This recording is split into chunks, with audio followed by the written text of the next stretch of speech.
അതെ, ഞാൻ നിങ്ങളോട് പല സന്ദർഭങ്ങളിലായിട്ട് പറഞ്ഞൊരു കാര്യമുണ്ട്.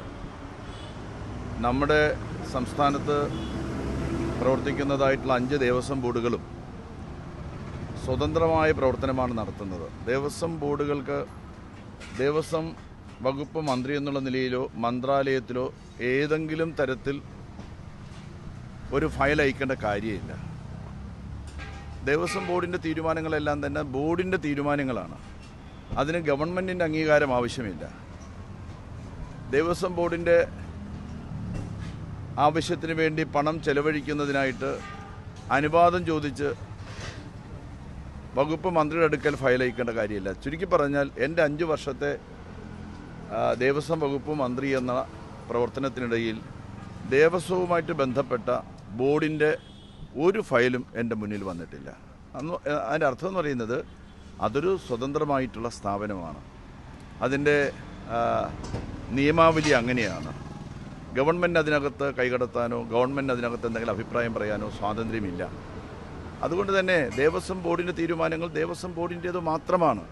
അതിനപ്പുറമുള്ള യാതൊരു കാര്യവും അതിനില്ല. മന്ത്രിക്ക് അതിനകത്ത് യാതൊരു റോളുമില്ല. ബി.ജെ.പിയുടെയും കോൺഗ്രസിൻ്റെയൊക്കെ ആരോപണം രാഷ്ട്രീയ നേതൃത്വം അറിയാതെ ബോർഡ് ഇങ്ങനെ ഒരു തീരുമാനം എടുക്കില്ല. അതുകൊണ്ട് ദേവസ്വം മന്ത്രിമാരും മറുപടി, ഇപ്പോഴത്തെ മന്ത്രിയും മുൻ മന്ത്രിയും ഒക്കെ മറുപടി പറയണം. അല്ല, അത് ബി.ജെ.പിയും കോൺഗ്രസും അങ്ങനെ പറയുന്നതിൻ്റെ കാരണം എന്ന് പറഞ്ഞാൽ ഇതുപോലുള്ള സ്വതന്ത്ര സ്ഥാപനങ്ങളിൽ പോലും രാഷ്ട്രീയ കൈകടത്തൽ നടത്തുന്ന പാർട്ടികളാണ് ഇവരെല്ലാവരും തന്നെ. അവരുടെ തീരുമാനങ്ങൾ ഈ സ്വതന്ത്ര സ്ഥാപനങ്ങളിൽ അടിച്ചേൽപ്പിക്കാനായിട്ട് അവർ ശ്രമിച്ചിട്ടുണ്ടാകും. എനിക്ക് കൃത്യമായിട്ട് പറയാൻ സാധിക്കുന്നില്ല. അതുകൊണ്ടാണ് അവർക്കൊരു സംശയം. യാതൊരു തരത്തിലുള്ള സംശയത്തിന് അവകാശമില്ല. ദേവസ്വം ബോർഡ് എടുത്തിട്ടുള്ള ഒരു തീരുമാനവും ഗവൺമെൻറ്റിൻ്റെ അറിവോടെയല്ല, ഗവൺമെൻറ്റിന് താല്പര്യമുള്ള വിഷയമല്ല. അത് ഭക്തരും അതുപോലെ തന്നെ ദേവസ്വം ബോർഡുമായി ബന്ധപ്പെട്ട പ്രശ്നങ്ങൾ മാത്രമാണ്.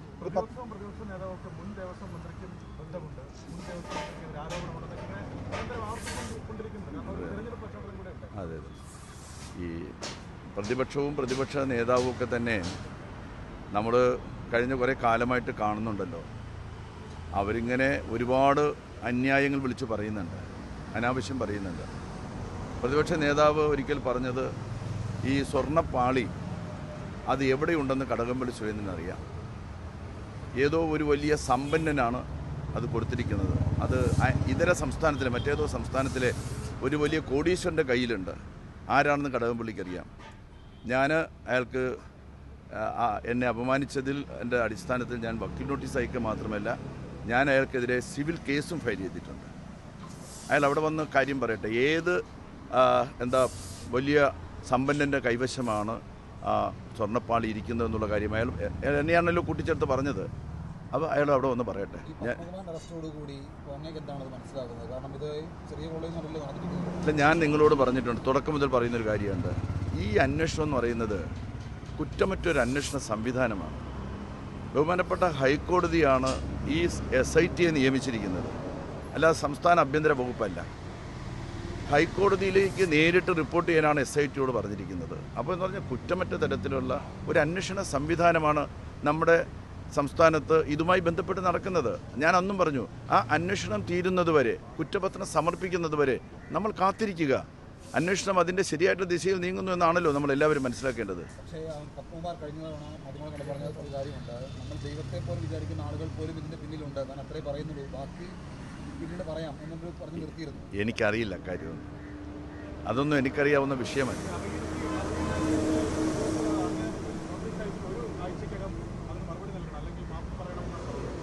കേട്ടില്ല എന്താ?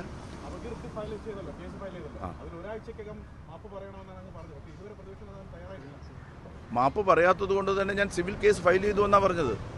ഞാനത് നിങ്ങളോട് പറയാൻ നിന്നില്ല എന്നുള്ളത് മാത്രമേ ഉള്ളൂ. എല്ലാ മാധ്യമങ്ങളും വിളിച്ച് പറയേണ്ട കാര്യമൊന്നുമില്ല. ഞാൻ അഡ്വക്കേറ്റ് രാജഗോപാലൻ നായർ മുഖാന്തരം സിവിൽ കേസ് ഫയൽ ചെയ്ത് കഴിഞ്ഞു.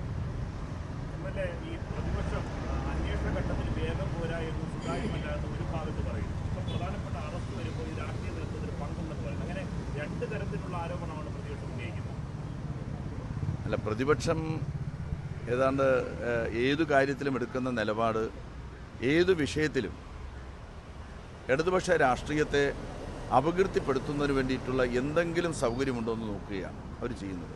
മാധ്യമങ്ങൾ അവർ കൂട്ടുപിടിക്കുന്നുണ്ട് അക്കാര്യത്തിൽ. അപ്പോൾ ഇന്ന് തന്നെ ചോദ്യം ചെയ്ത് വിട്ടയച്ചാൽ എന്തായിരിക്കും കേരളത്തിലെ മാധ്യമങ്ങളുടെ തലക്കെട്ടെന്ന് പറയുന്നത്? ചോദ്യം ചെയ്ത് വിട്ടയച്ചു. എന്ത് തലക്കെട്ടായിരിക്കും എന്നുള്ളത് ഞാൻ പറയേണ്ട കാര്യമല്ല, നമുക്ക് ഊഹിക്കാവുന്ന കാര്യമാണ്. അപ്പോൾ ഇത്തരത്തിൽ ഇരുതല മൂർച്ചയുള്ള ഒരു വാളായിട്ട് നിന്ന് പ്രവർത്തിക്കുകയാണ് അവർ ചെയ്യുന്നത്. സംസ്ഥാന ഗവൺമെൻറ്റിനെ സംബന്ധിച്ച്, അന്നത്തെ ഗവൺമെൻറ്റിനെ സംബന്ധിച്ച് ഇന്നത്തെ ഗവൺമെൻറ്റിനെ സംബന്ധിച്ചും ഗവൺമെൻറ്റിൻ്റെ കൈകൾ ശുദ്ധമാണ്, യാതൊരു തരത്തിലുള്ള സംശയമില്ല. ബഹുമാനപ്പെട്ട ഞങ്ങളുടെ പാർട്ടിയുടെ സംസ്ഥാന സെക്രട്ടറി ഈ സംഭവത്തിന്, ഈ അറസ്റ്റിന് ശേഷവും പാർട്ടിയുടെ നിലപാടും ഗവൺമെൻറ് നിലപാടും അർത്ഥശങ്കയ്ക്കിടയില്ലാത്ത വിധത്തിൽ വ്യക്തമാക്കി. ഞാൻ അങ്ങനെ ചോദിക്കേണ്ട കാര്യം എന്താ? ഞാൻ പറഞ്ഞില്ലേ, ഒരു ഫയലും ഒരു കാര്യവും ദേവസ്വം മന്ത്രി എന്നുള്ള നിലയിൽ നമ്മുടെ മുന്നിൽ വരുന്നില്ല. ഇളക്കുന്നത് അവരുടെ കാര്യം, സ്വർണം പൂശുന്ന അവരുടെ കാര്യം, പൂശുന്നോ ഇല്ലെന്ന് അന്വേഷിക്കേണ്ട കാര്യം ദേവസ്വം മന്ത്രിക്കില്ല, പൂശാൻ പറയാൻ ദേവസ്വം മന്ത്രിക്ക് അധികാരമില്ല, ഇളക്കാൻ പറയാൻ അവകാശമില്ല. നമ്മൾ ശബരിമലയുടെ ഉത്സവം നടക്കുന്ന സമയത്ത്, ഇപ്പോൾ തുടങ്ങിയല്ലോ ശബരിമല സീസൺ തുടങ്ങുന്നതിന് മുമ്പ് 5-6 മാസക്കാലം അത് കുറ്റമറ്റ തരത്തിൽ നടത്തുന്നതിന് വേണ്ടിയിട്ടുള്ള പ്രവർത്തനങ്ങൾ നടത്തും. എനിക്ക് അഭിമാനത്തോടു കൂടി പറയാൻ കഴിയും, അന്ന് വലിയ ഇഷ്യൂസ് ഉണ്ടായിരുന്ന കാലത്ത് പോലും, വലിയ പ്രശ്നങ്ങളുണ്ടായിരുന്ന കാലത്ത് പോലും വളരെ നല്ല നിലയിലുള്ള ഒരു ദർശനം ഭക്തർക്ക് ലഭിക്കുന്ന തരത്തിലുള്ള പ്രവർത്തനങ്ങൾ നടത്താനായിട്ടും യോജിച്ച പ്രവർത്തനങ്ങൾ കാഴ്ചവെക്കാനായിട്ടും കഴിഞ്ഞിട്ടുണ്ടെന്ന് മാത്രം. ഏറ്റവും പുതിയ വാർത്തകളും വിശേഷങ്ങളും വിരൽ തുമ്പിലറിയാൻ സീ മലയാളം ന്യൂസ് എല്ലാ ഡിജിറ്റൽ പ്ലാറ്റ്ഫോമുകളിലും ലഭ്യം.